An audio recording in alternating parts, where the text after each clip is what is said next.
Labdien, Normons Ozoliņš, un tā es gribētu paturpināt to iepriekšējo stāstu par Krievijas džihādu. Mazliet tāda kopsavilkums no pagājušā klipa. Tātad mēs redzam, kad Krievija ir tas goks, kas tulkojumā nozīmē jumts, ja, kas iegūs varu pār tautām, un beigu laikos tas būs, un Krievija izies pret Izrēlu, un tur viņi tiks satriekti un iznīcināti. Kāpēc viņi izies pret Izrēlu? Jā, es jau te pieminēju, tātad Krievija gribēs atgūt impēriju. Kāpēc? Tādēļ, kā viņa pozicionēs sevi kā pasaules glābēji, kas iet glābt pasauli no samaitāšanas. No tā, ko mēs redzam šodien, gendera filozofija, vienzimuma attiecības, globālisms, izvirtība un tā. No tā ies glābt pasauli. Ar ko? Ar ieročiem, ar fizisku spēku. Tas ir līdzīgi kā krustneši gāja kādreiz kristianizēt pasauli ar uguni un zobeni. Ja? Tā Krievija ies glābt pasauli ar uguni un zobeni, ko Dievs neatbalsta, ja? Kas nav Dieva plāns, jo Dieva plāns ir Jēzus Kristus, kurš nāk ar svēto garu, nevis ar zobeni. Ja? Tas pavisam cita stratēģija. Ja? Viņš nāk ar to, lai cilvēks labprātīgi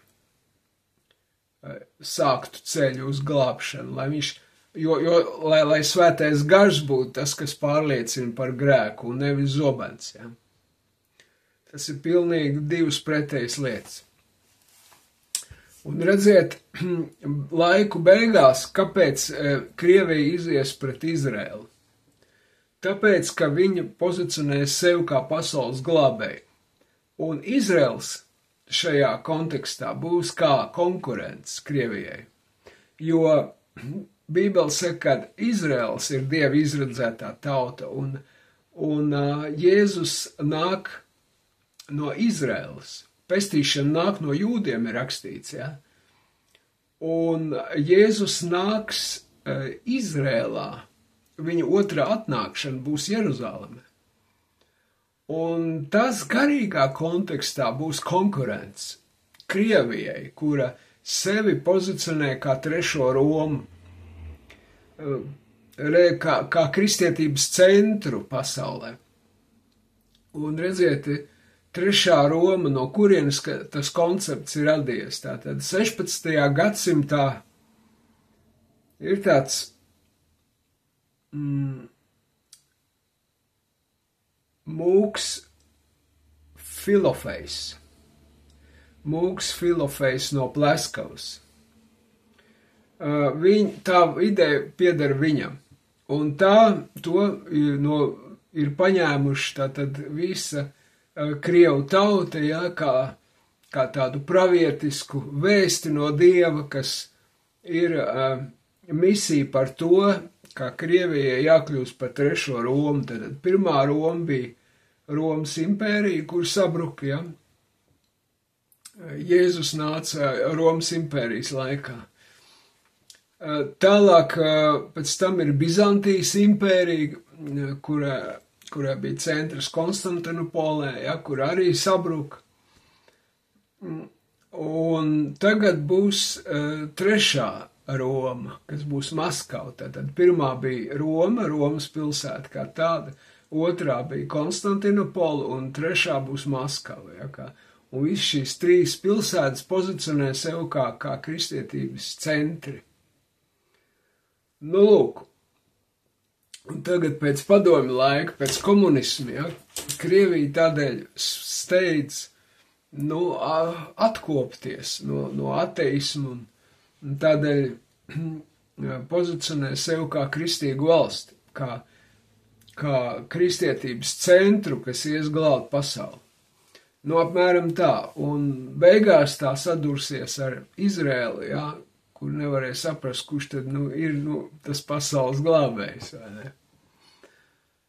Un tā, jo visi pasaules glābēji, kas ir cēlušies, viņu mērķis ir iznīcināt Izraēlu, ebrejus. Kā Hitlers, piemēram, ja? Viņš arī sev pozicionē kā pasaules glābēji.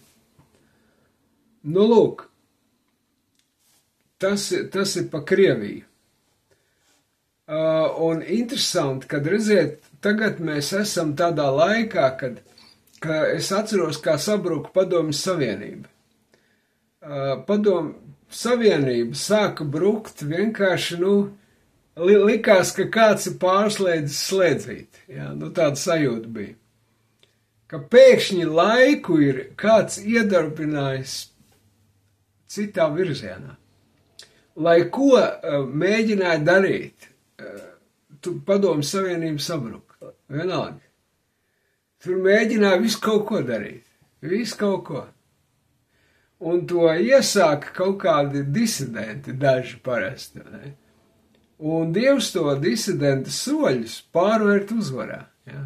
No tiem disidentu soļiem, ja, pie pieminekļiem un tā, sabruka viss tas monstrs, jo kādreiz, saprotiet, nekad nevarēja iedomāties šāda sistēma, kur čeka, iedomājieties, viņi uzmanīja katru sīkāko lietiņu, viņi uzmanīja, ja, lai šī valsts nesabruktu.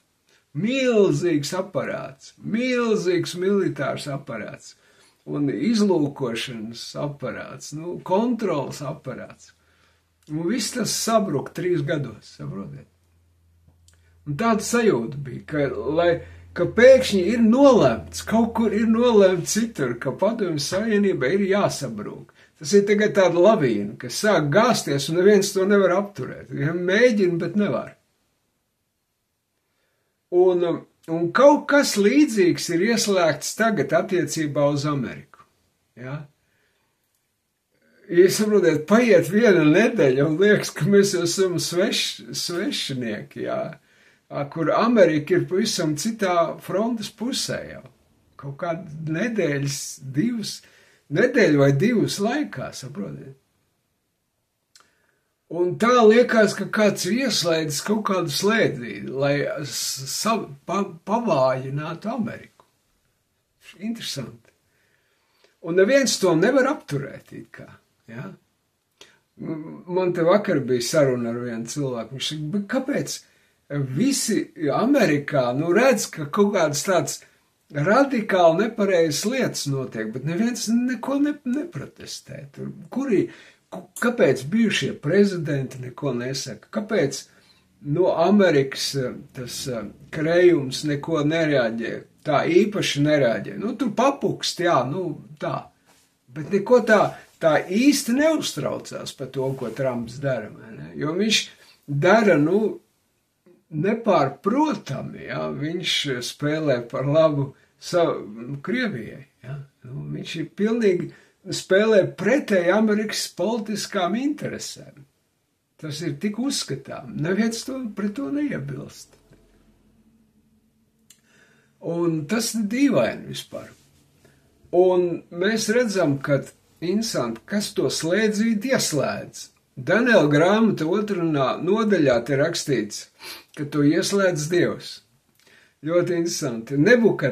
Daniels ir nonācis pie Nebukadnecera, saprotiet? Pie tā ķēniņa, kas ir paverdzinājis Izraēlu. Ļoti dīvaini. Bābelē. Tas notiek Bābelē. Jā. Un saprotiet, šim te ķēniņam briesmīgajam, kas aizvedis Izraēlu trimdā, viņš saka tā, 21. pantā. Viņš, Dievs, liek mainīties laikiem un dzīvē. Viņš atceļ un ieceļ ķēniņus. Viņš dod gudriem gudrību un sapratīgiem saprašanu. Jā. Interesanti, ja? Ka Dievs izrādās tas, kas ieceļ un atceļ ķēniņus. Pat Nebukadnecars, saprotiet?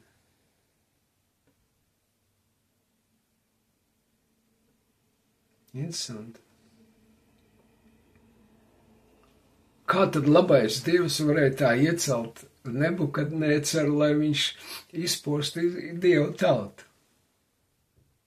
Viņš tur izdūra acis ķēniņam, Izraela ķēniņam.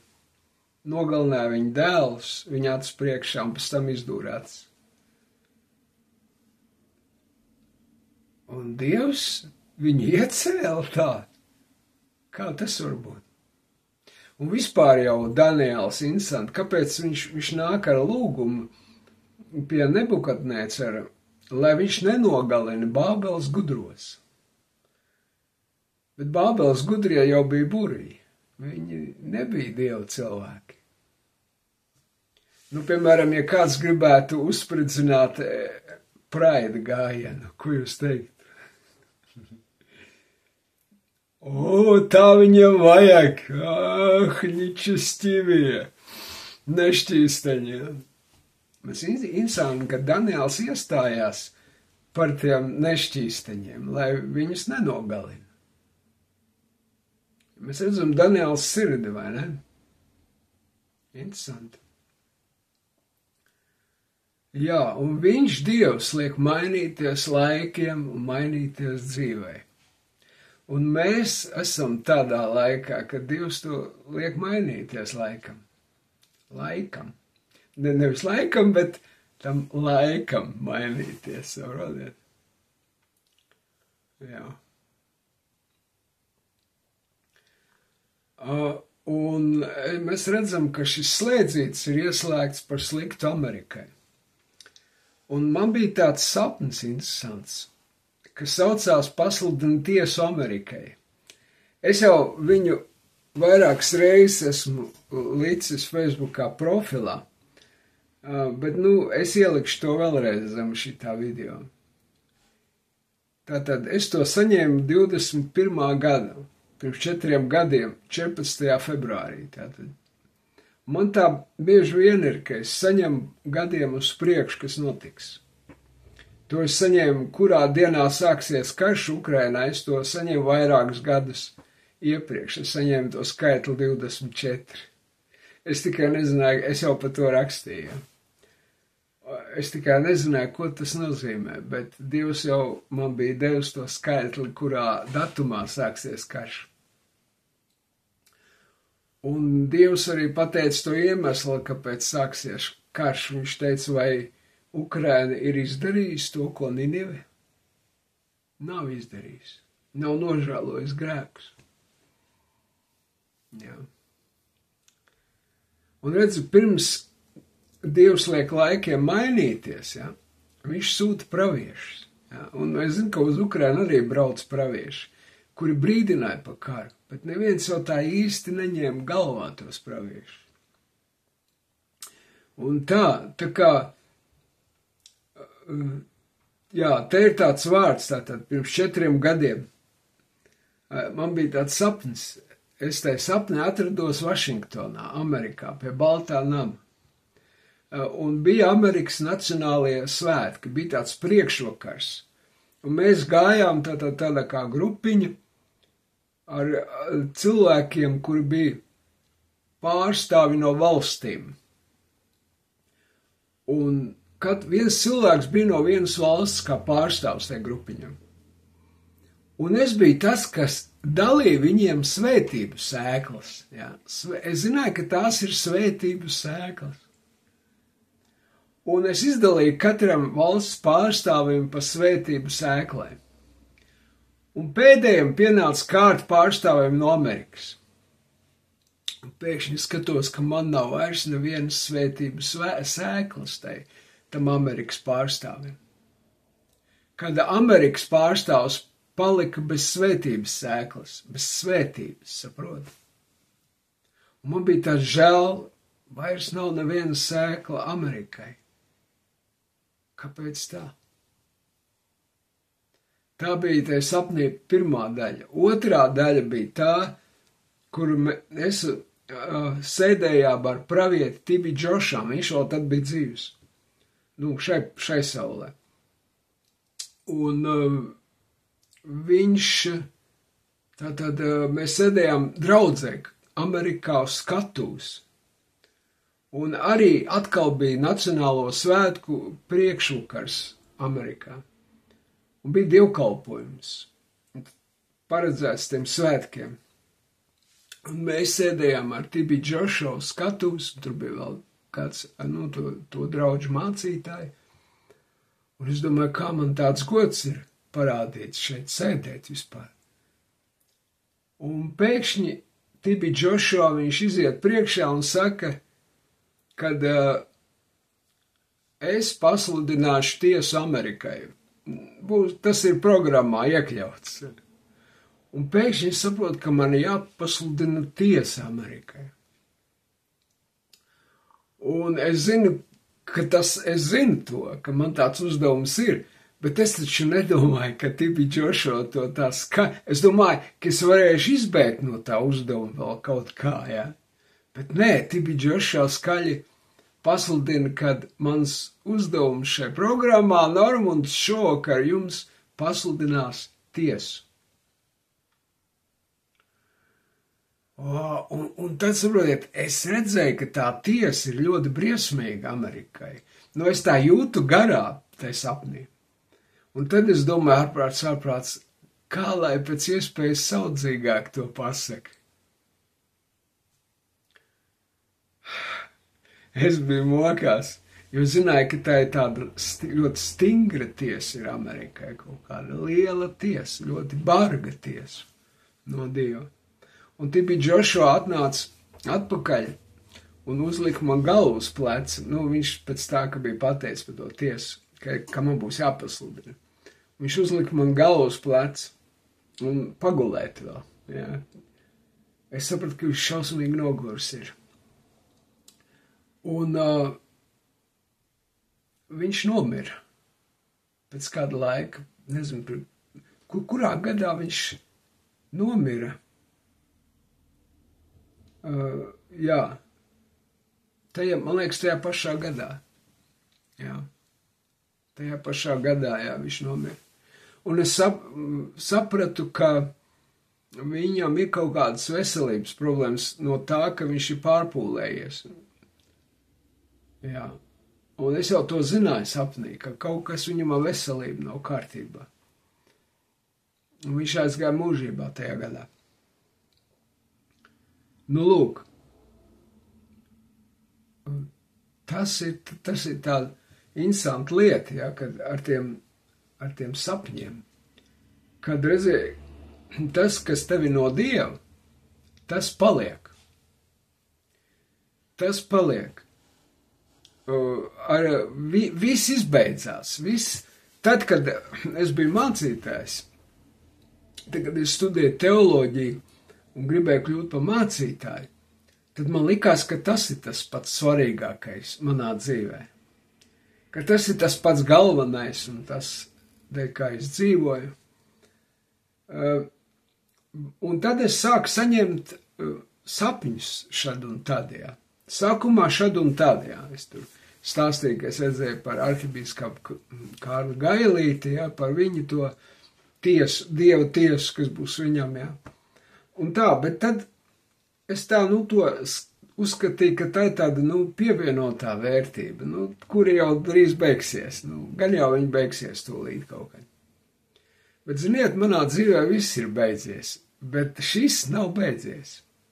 Tas pravietiskais aicinājums, tas, ko es tieši no Dieva esmu saņēmis, tas nav beidzies.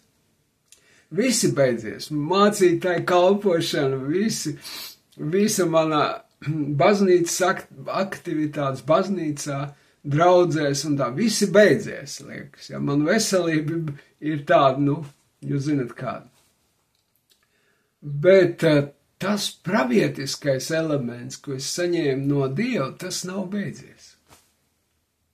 Viņš turpinās. Kāpēc? Tāpēc, ka tas ir no Dieva. Un, lai es kā gribētu, es to varētu pat izbeigt, bet es būtu vainīgs. Man būtu jāatkrīt no Dieva tad. Ja? Bet viņš ir neatkarīgi no manis. Viņš nāk līdzi. Šis pravietiskais aicinājums. Viņš ir tāds kā pielips man. Neatraujam sastāvdaļa. Saprotiet? Ļoti interesanti. Es nevaru no tā tikt vaļā pat, ja? Un es nemaz negribu tikt, bet ja es arī tā gribētu, tā kā Jeremijs saka, viņš nolēma, ka viņš vairs nepravietos, bet vienalga viņš bija spiests pravietot, tāpēc, ka Dieva roka bija pār viņu, saprot. Jā, interesanti, ka sākumā tas, ko tu saņem no Dieva, liekas tāds nevarīgs, tā kā bērns, kurš tūlīt nomirs, liekas, jā. Es jau domāju, man gan jau tie sapņi izbeigsies, viss tas izbeigsies, tas, ko es saņemu tur pa tautām, pa valstīm, pa cilvēkiem. Gan jau tas pāries kaut kad, bet galvenais tā mācītāja kalpošana. Bet mācītāja kalpošana ir pārgājis, bet tas viss ir palicis un vēl pieaudzis. Tas kā bērns, ja viņš ir dzimis no Dieva, viņš pieaugs un nostabilizēsies, un viņš kļūs stingrs. Tavā dzīvē stiprs, tikai tas, ko tu esi saņēmis no Dieva, tikai tas dzīvos. Pārējais, sākumā liekas, ka tas pārējais ir baigi liels un stiprs, bet tas var nomirt, jo tas nav no Dieva dzimis. Bet tas, kas no Dieva dzimis, tas uzvar pasauli. Vienalga kādi ķēniņi nāk, vienalga, kas notiek. Tas, kas no Dieva ir dzimis, tās pasauli uzvar. Un tu vari būt Daniels, pie okupanta dzīvot, jā, Nebukadnecari, kurš aizvedis tautu, bet tu nosaki par viņu. Kāpēc? Tāpēc, kad tu runā no Dieva, tu esi saņēmis no Dieva. Tu nosaki par ķēniņu un nevis ķēniņš par tevi. Jā. Tu nosaki par laikiem. Kāpēc? Tāpēc, kad tu runā no Dieva, jo Dievs nosaka par laikiem, ne? Nu labi, lai Dievs svētī, paldies, ka klausījāties, vislabāk.